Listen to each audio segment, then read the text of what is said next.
When someone asks, "Who's your favorite actress?" and the room bursts into applause before you even finish the you know you're dealing with royalty, Hollywood royalty with a resting, brooding face. Kristen Stewart, yes, Bella Swan, the girl who made vampire brooding a global trend, has been stealing scenes and hearts since she could barely reach the craft services table. From glittery undead romance to chain-smoking indie poetry, she's done it all. But in 2014, just as her star hit supernova, she hit pause like a Netflix binge gone too far. So grab your flannel and emotional depth. We're diving headfirst into the wonderfully unpredictable saga of Kristen Stewart. Lights, camera, childhood. Born on April 9th, 1990 in Los Angeles, Kristen Jam Stewart, not to be confused with any breakfast spread, was practically destined for showbiz. Her dad, Jon Stewart, ran behind-the-scenes magic at Fox, while her mom, Jules, a script supervisor and director from Queensland, Australia, knew her way around a film set. Kristen, along with her brother Cameron and 2 adopted siblings, grew up in a household where craft services might have been the norm for dinner. The Stewart house was buzzing with creativity, resembling a Hollywood version of the Weasleys. Less magic wands, more boom mics. Despite the glittery proximity to Tinseltown, her parents ensured a grounded upbringing, reminding her that humility was way cooler than fame, unless fame could help fund your indie project. The acting bug and surfboard bites early. Long before she was dodging paparazzi or winning French film awards, Kristen Stewart was just a beach-loving, book-devouring kid with a knack for drama and a mean stance on a surfboard. Picture this: mornings spent nose-deep in novels, afternoons catching waves, and evenings running lines with more emotional depth than most adults could manage. She wasn't your average LA kid, unless your idea of average includes quoting Virginia Woolf between surfing sessions. When Hollywood came calling, school bells took a back seat to film sets, and Kristen switched to homeschooling like a true multitasking legend. Her debut, a blink and you'll miss it role in the 13th year, basically a glorified background blur, but a start nonetheless. Most kids her age were memorizing multiplication tables. Kristen was memorizing scripts, and honestly, who wouldn't trade recess for a movie set if given the chance? From Panic Room to Indie Darling. Kristen's breakout came in 2002's Panic Room, where she played the diabetic daughter of Jodie Foster. Not only did she hold her own, but she also set the bar high for future child actors, and adult ones to be honest. The critics loved her poise, and Hollywood took notice. Over the next few years, Stewart tackled thrillers, Cold Creek Manor, family capers, Catch That Kid, and dramatic indies, Undertow. Whether she was running from ghosts, solving heists, or navigating teen angst, Kristen brought a rawness that made every role feel authentic.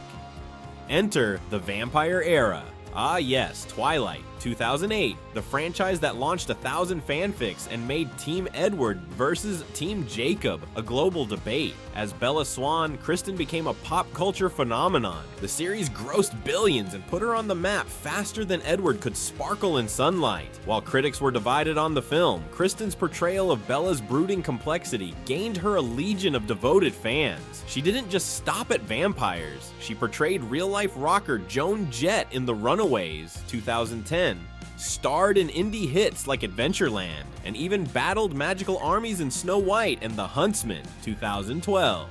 By the time the Twilight saga wrapped in 2012, Kristen had proved she was more than a YA fantasy lead. She was a force to be reckoned with. Scandal, setbacks, and self-discovery. In 2012, Stewart was caught in a scandal involving director Rupert Sanders. The tabloids feasted, her relationship with Robert Pattinson faltered, and the internet momentarily lost its chill. But instead of retreating forever into a cave of canceled careers, Kristen faced the storm. She issued a public apology, a rare move at the time, then gradually began redefining herself on her own terms. Think of it as the emotional equivalent of trading Bella's prom dress for Joan Jett's leather jacket. Kristen Stewart. In 2014, Kristen hit pause on her hectic schedule. The reason? Creative burnout and the desire to avoid being typecast. Smart move. While Hollywood scratched its head, Kristen pivoted. She dabbled in writing, directed a music video, and bought a creative space in LA. She even took up more indie work, making it clear she wasn't retiring, just recalibrating. Camp X-Ray and Clouds of Sils Maria, both 2014, marked her triumphant return. In the latter, her nuanced performance won her the prestigious French César Award for Best Supporting Actress. The French basically said, "We see you, Kristen," not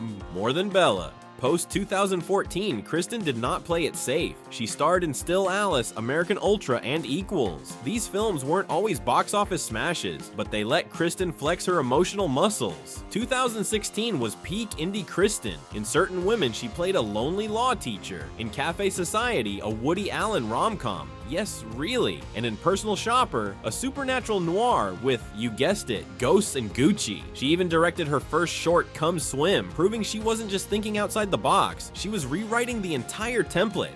Princess Diana to underwater scream queen.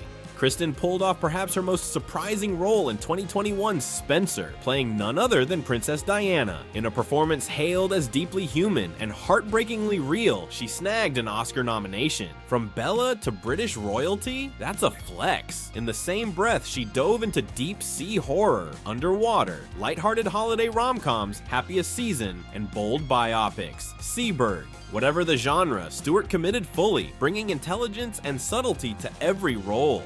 Off-screen life. Kristen Stewart doesn't just shine on screen. Her off-screen life could be a movie in itself, and we'd totally watch it. Popcorn mandatory.